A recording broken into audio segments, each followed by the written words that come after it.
All right. This video is probably inspired by the frustration of grading and an error that I would love to never see again. It's a very common error. It's an extremely common error. If you make it, there's no shame in it because, well, I see it far too often. But I'd love for us to start to root out this particular error. If there was one word that I could remove from our mathematics vocabulary, it would be the word cancel. Because if I put a problem like this on a test, invariably, probably a quarter of the people that attempt this problem will try to do something like this and then put x squared plus 6 over negative 3. And I kind of hesitate to put that on screen because it's extraordinarily wrong. It's not just wrong, it's like off the deep end, they're thrown in with weights, sinking fast, wrong. Why? Why is it so wrong? Well, let's go back to what is canceling.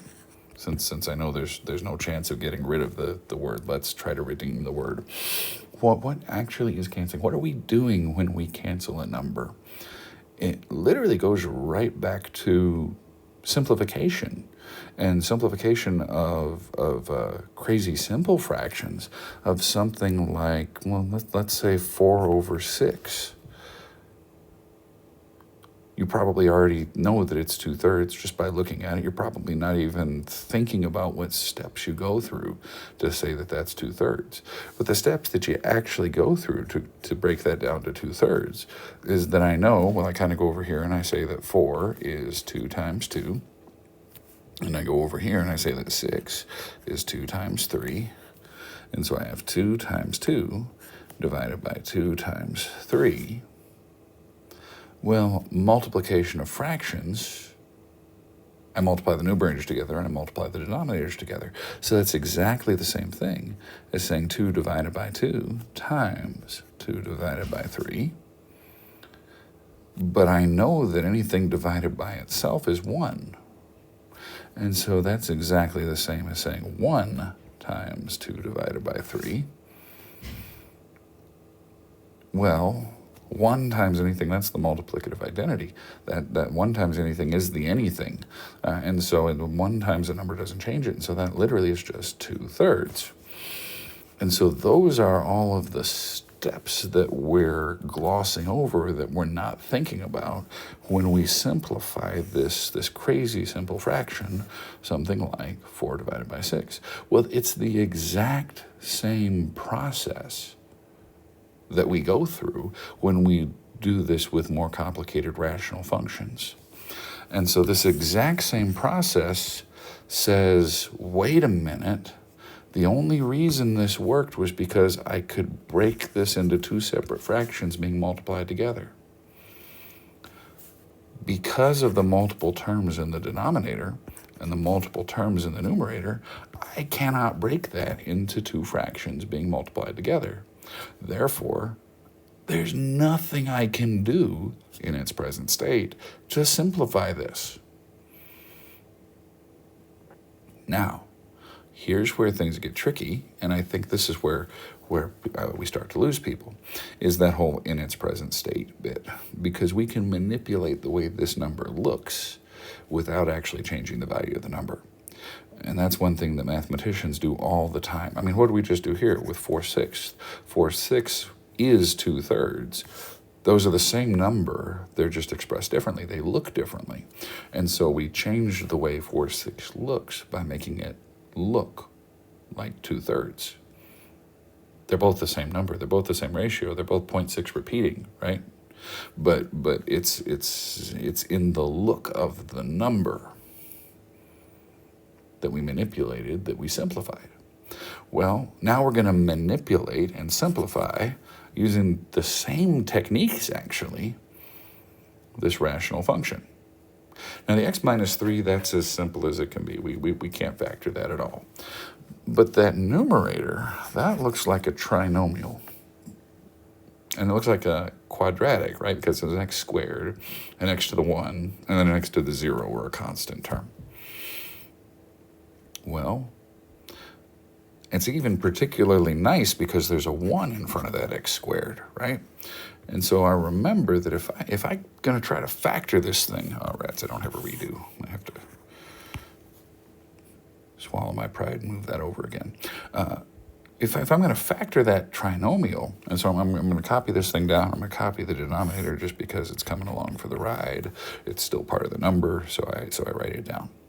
If that numerator is going to factor, it's going to factor into 2 binomials multiplied together. And because of the 1 in front of that x squared, I'm going to put x as the first number here. Now, what am I looking for? I'm looking for things that multiply out to... Oh, I messed up. I messed up in the design of the problem. Oh, there we go. I fixed the design of the problem. Yep. That's what happens when you make up examples on the fly. Okay, so I'm looking for things that multiply out to a -6 and add up to a -1.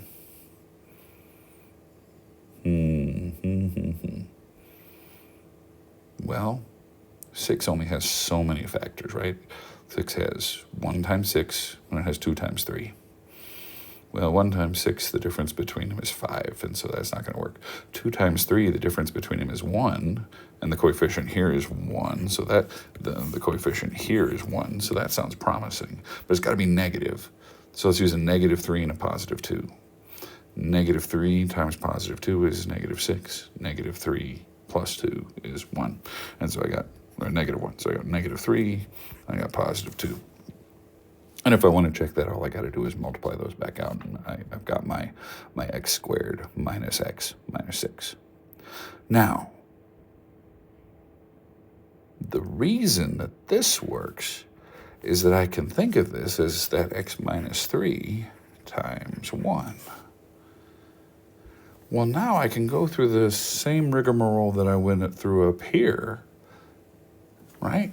Because that x minus 3 over x minus 3, now we got one term in the numerator because those are being multiplied together. And we got one term in the denominator because that's x minus 3 being multiplied by 1. And so now I can do that same thing about breaking my fractions apart and saying that this is x minus 3 divided by x minus 3 times x plus 2 divided by 1. And then I can notice that my x minus 3 over x minus 3 equals 1. And I do kind of have to put in kind of a semicolon here and say x not equal to 3, right? Because, and that was part of the original problem too, because we can't have a divide by 0 problem there. Okay, it's a removable discontinuity, but it's still a discontinuity. But my x minus 3 over x minus 3 is 1. Well, that's just going to be 1 times x plus 2 over 1, but over 1 I don't need to keep writing down. 1 times x plus 2 is the x plus 2. Now, we would never write out all this detail, but to be honest, I think that's part of the problem. Because in skipping over all this detail, we give people the impression that canceling is magic. And if it's magic, then why not just cancel those x's when there's multiple terms in the numerator, multiple terms in the denominator? This is the reason. For something to be able to cancel, you have to be able to go through these steps. And yeah, we would not write this down. This is far too detailed, especially for a longer problem. But this is the process that we have to go through, that we have to be able to go through before we cancel something. You can't just go striking out things that look the same in the numerator and denominator. It has to be one term in the numerator, one term in the denominator, everything being multiplied together in the numerator, everything being multiplied together in the denominator. Then you can find these ratios of 1 and remove these ratios of 1, because 1 times the rest of the stuff is just the rest of the stuff. All right, rant over. I really do hope this helps. I hope it's profitable.